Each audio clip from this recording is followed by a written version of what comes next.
মেহেরপুরের গাংনীর মঠমুড়া গ্রামের একটি বাঁশ বাগানে মিলল সদ্য ভূমিষ্ঠ এক নবজাতক।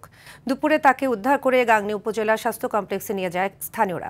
সেখানে প্রাথমিক চিকিৎসা দিয়ে ইনকিউবেটর সাপোর্টের জন্য মেহেরপুর জেনারেল হাসপাতালে পাঠানো হয়।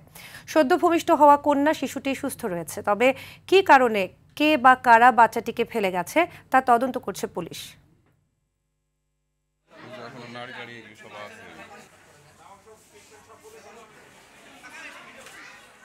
এবার একটা ছেলে বলছে যে ভাই আসেন তো, এখানে মানে একটা বাচ্চা পড়ে আছে, শব্দ হয়েছে, মানে কানছে।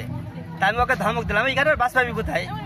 এর মধ্যে আয়ুব আলী নামে একটা পরিচিত, ও মাটি থেকে আসছে। তোকে আমি বললি দেখো তো চাষা, এখানে মানে একটা বাচ্চা আছে নাকি, পাগল কি বলছে কিনে।